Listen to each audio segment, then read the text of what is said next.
Hey, welcome to the Transform Your Workplace podcast. Thanks for tuning in today. Thanks for giving us a try if it's the first time. And, for all those people who have listened to us over and over every Tuesday, really appreciate the support. We've seen tremendous growth with this podcast, and without you, it'd be nothing. So thank you so much for all the support. In today's episode, I have a conversation with Maki Moussavi. She's the author of the new book out today as this podcast is released. Again, but don't know when you're listening to this. The book is called The High Achiever's Guide, Transform Your Success Mindset and Begin the Quest to Fulfillment. When I got this book in my hands, I thought it was a book all about, the little decisions we make and the actions we take and, the typical things that you would see in a book about being a high achiever. Those things are all important, of course, but there's a lot of books written about all that. This book is actually really about not only your mindset, but your interaction with people. And I think in today's workplace, as we become more separated from technology or by technology, we become a little bit more isolated. And I think there's just so many issues with working with people, and whether it's venting, gossip, misunderstandings, toxicity at work, all that stuff. So this book really outlines everything that you need to do to be a high achiever and how to work really well with others. It's a really fun book. Great conversation with Mackey. I encourage you to go get the book, but definitely listen to the podcast first and then take action from there. Thanks for tuning in today. Again, go to Apple Podcasts, give us a 5-star review and a written review. It'd be amazing. And always connect with me on LinkedIn if you haven't already. I'm on Instagram, Twitter, all those places. I'm pretty active on social media and love connecting with people like you. So thank you so much. Hey, Mackey, it's such a pleasure to have you on the podcast. Welcome. Thanks, Brandon. I'm really excited to be here. You have a book coming out, and actually by the time this releases, your book, I believe, will release on the same date, October 15th. The High Achiever's Guide, Transform Your Success Mindset and Begin the Quest to Fulfillment. I was surprised to see how much of this book is about our interactions with people, who we're around, and also what's inside our mind that shapes our behavior. How did you come to write a book like this? And really, who'd you write it for? Yeah, it's a good story. So basically, I wrote this book. I could almost just be speaking to myself as I write the book, because that's pretty much where I was at when I woke up one day and realized that despite all of this outward success that I had created for myself, making great money in a prestigious position, had the respect of my colleagues and, my leaders and all of that, I felt strangely empty. And it was a theme that I had battled before, but I always kind of found a way to put a Band-Aid on it. And I found that I would end up in the same place over and over again. And one of my observations during that period of time, when I was in this environment, my corporate job, and I looked around, I realized that I was not alone, that there were so many of us who felt the way that I felt, and nobody really knew how to get out of it. And as I went through my own personal development process to try to find a way to make myself both the responsible and empowered one for creating what I really wanted rather than where I was, I realized that this is a thing that a lot of people struggle with, particularly when they get to a certain place in their careers and when they are doing well.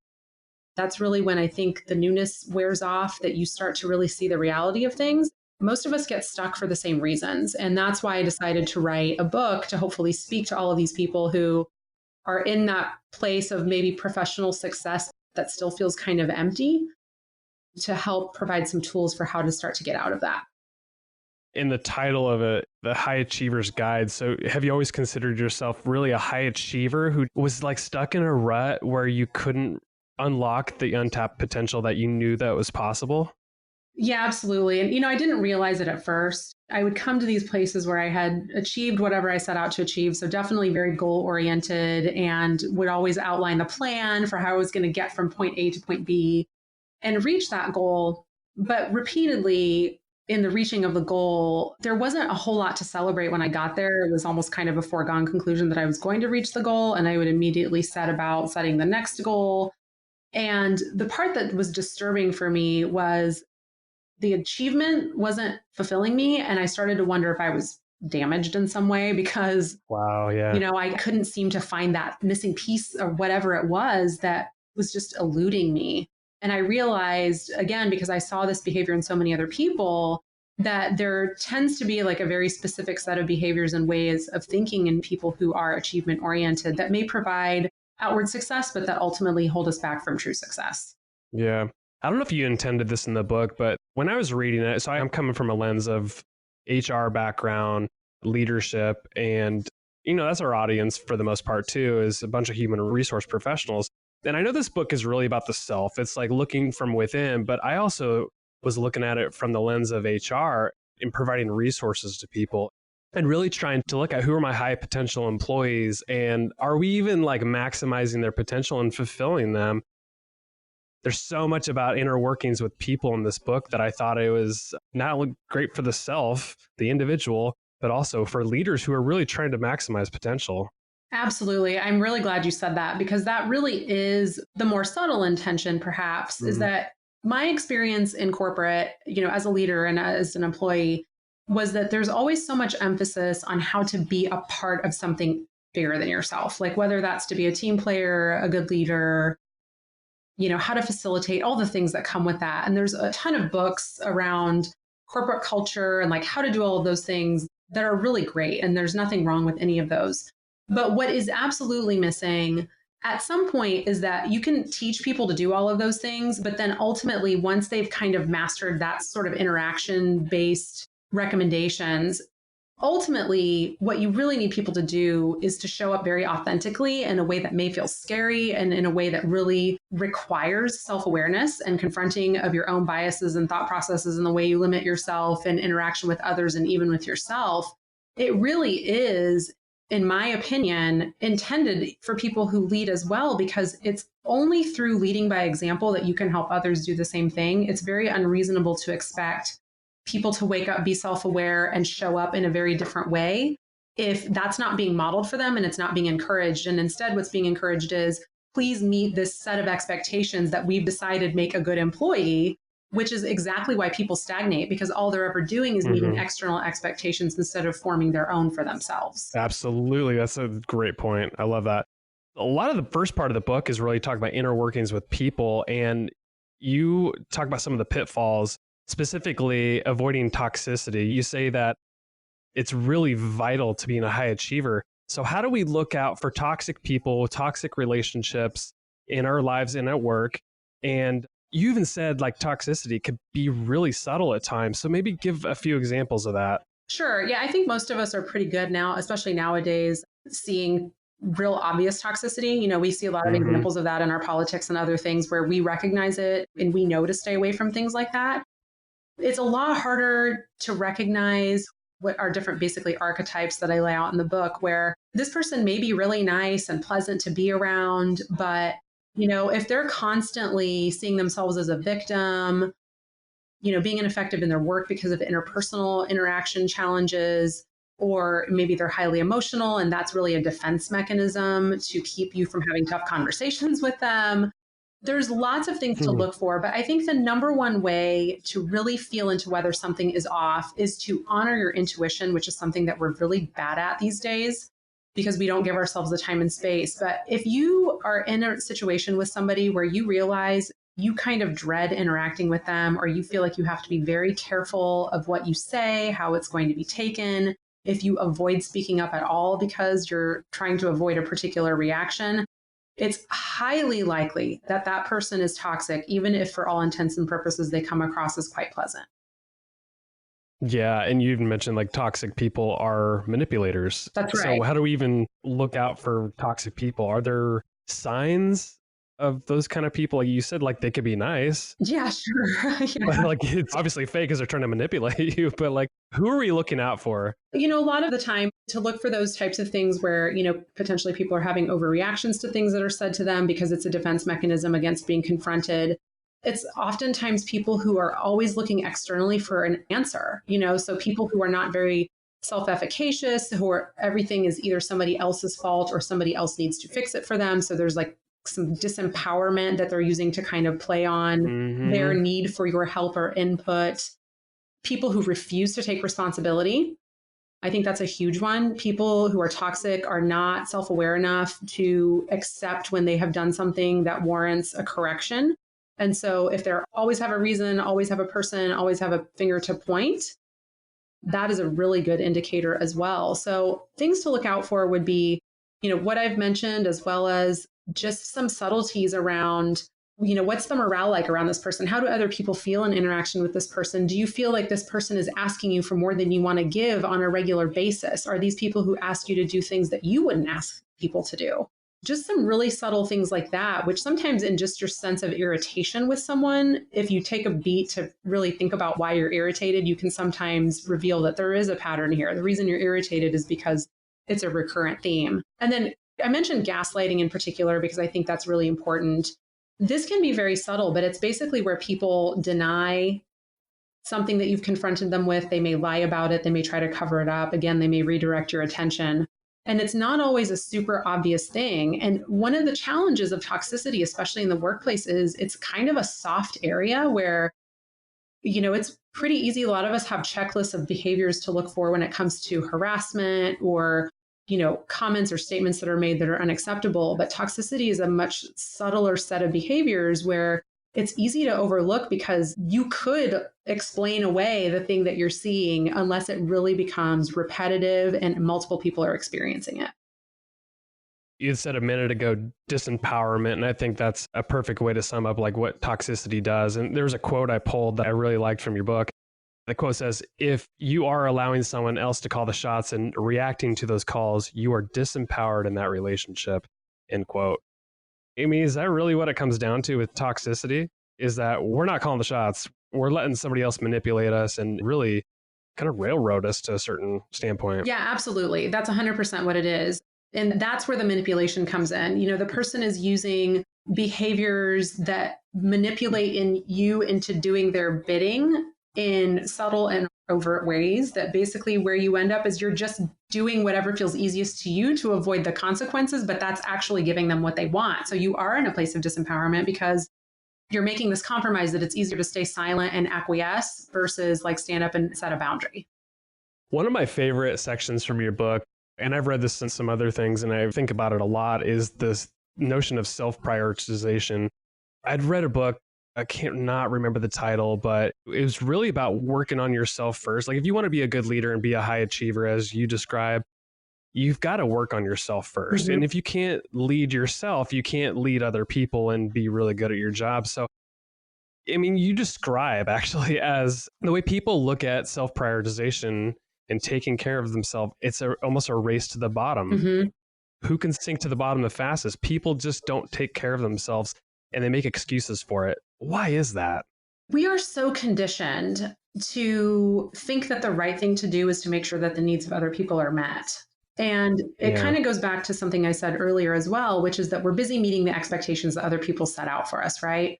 And so we really lose sight of who we are in playing that game to be validated externally by the people who are like, hey, good job for doing X and Y that we expected you to do. Here's your reward.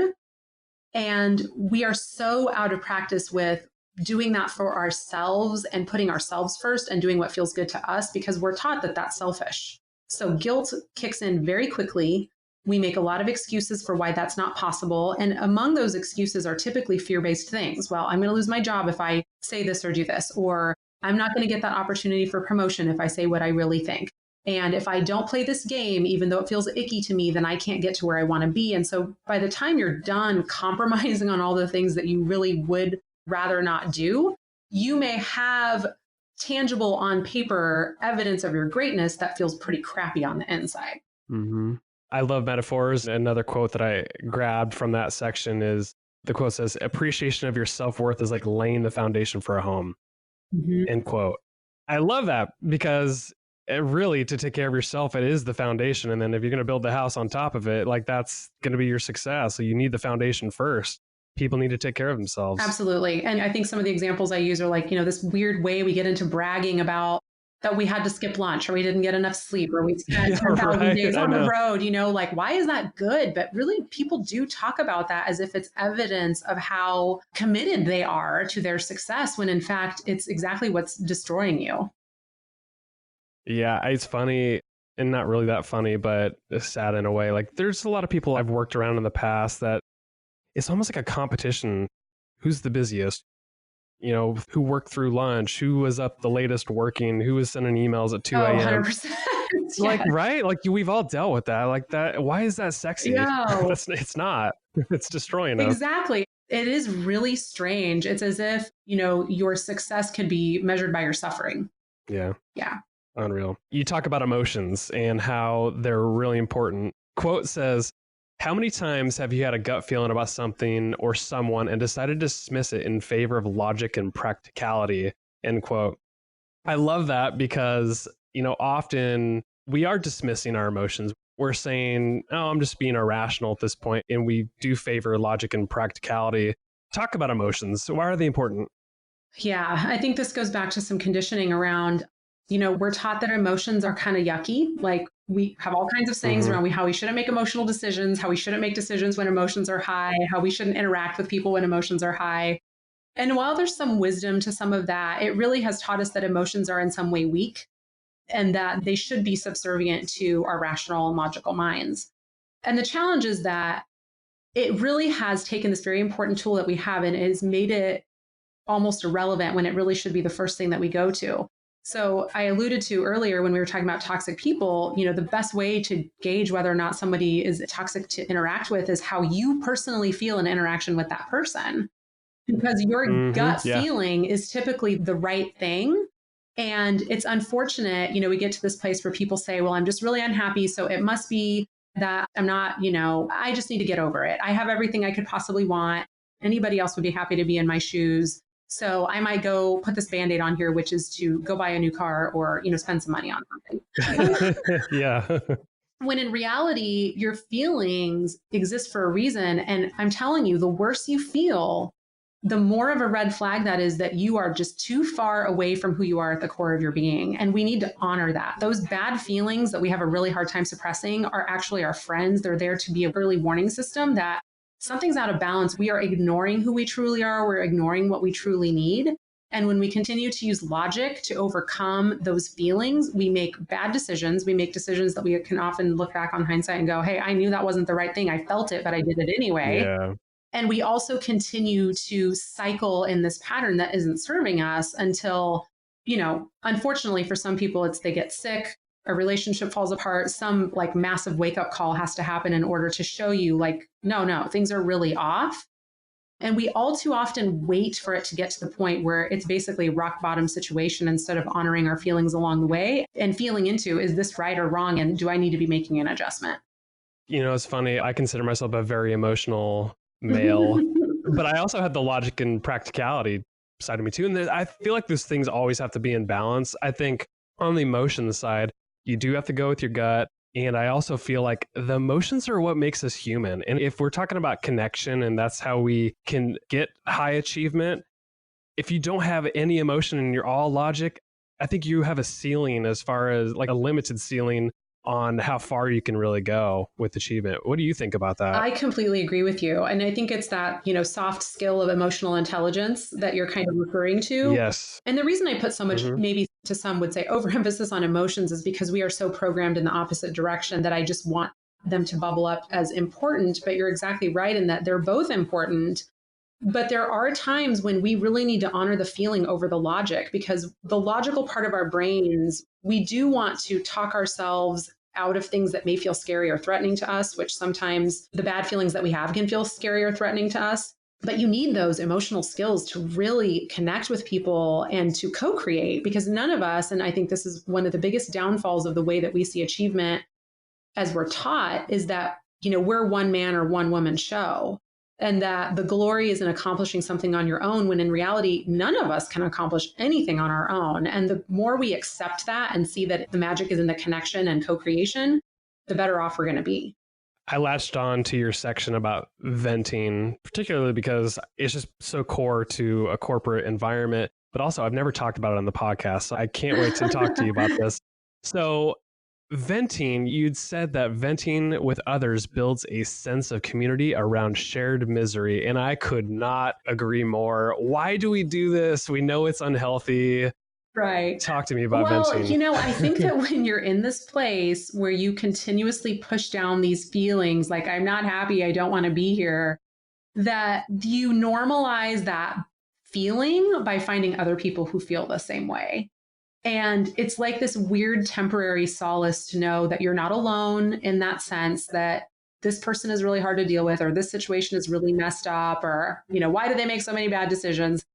But the challenge is that the venting itself, it does a couple of things. First of all, it feeds on itself. So I think we've all had that kind of experience where the more you give vent to your frustrations, the more frustrated you become.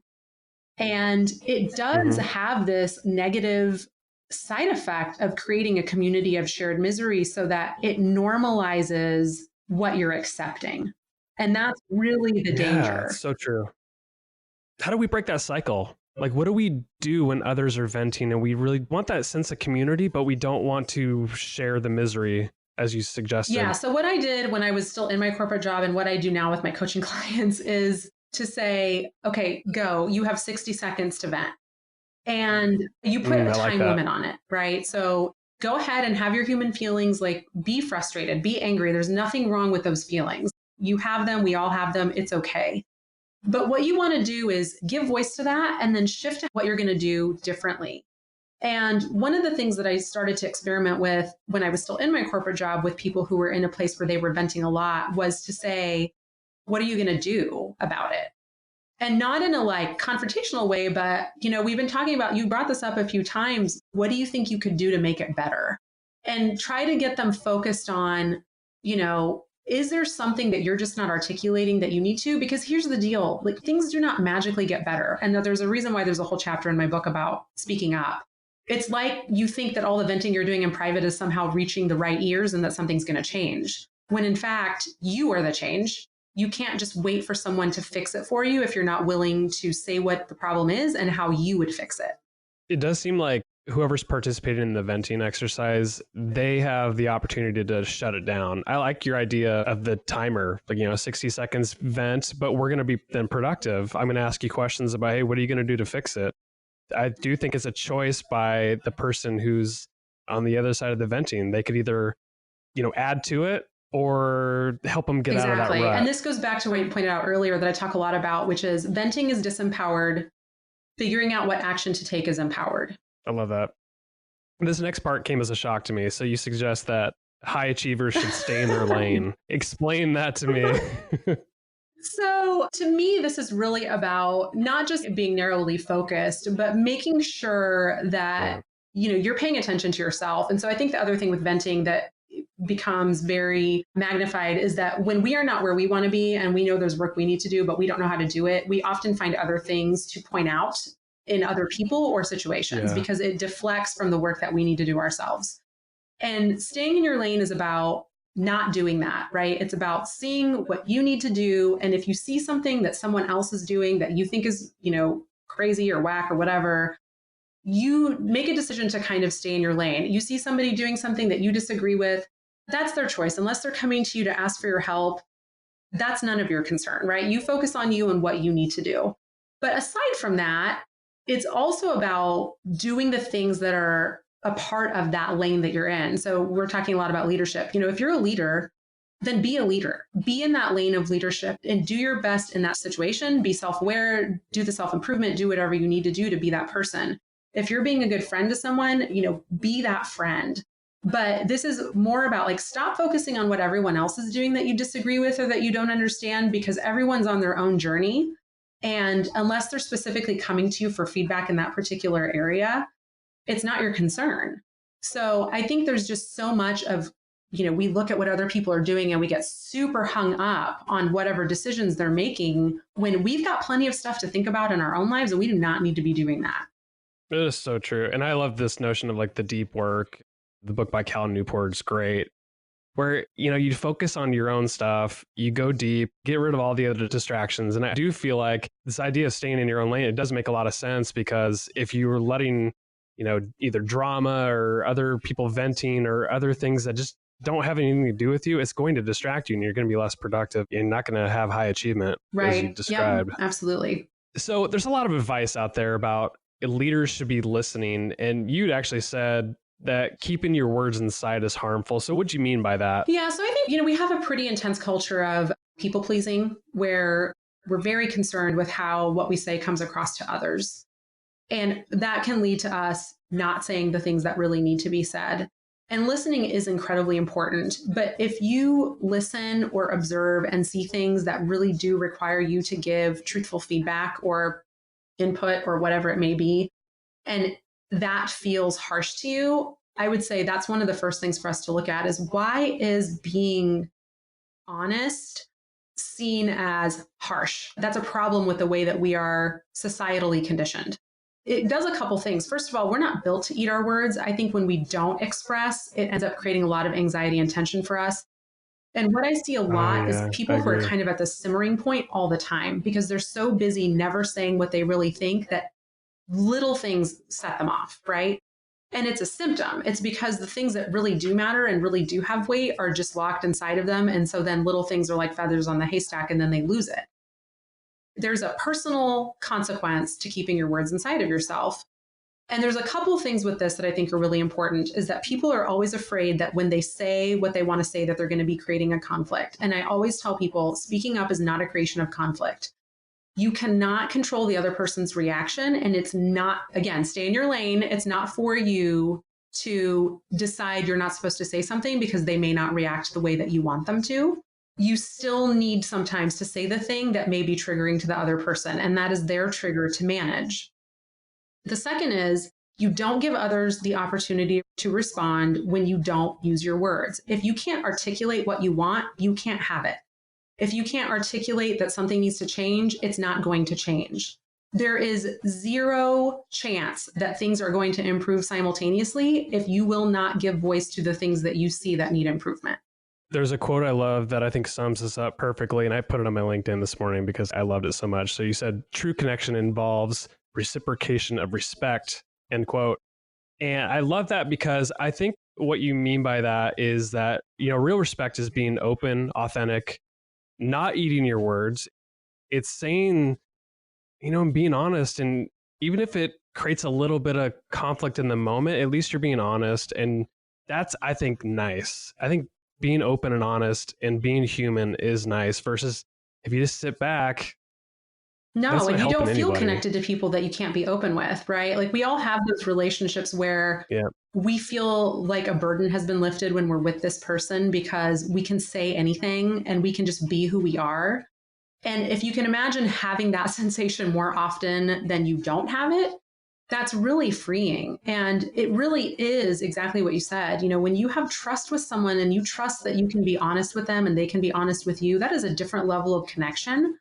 And you can get to the point where, no one is saying that you need to communicate it in a way that's hurtful. Do it with compassion, but still do it, because you can't have a real connection with somebody that you can't respect and trust to either hear what they have to say or who can hear what you have to say.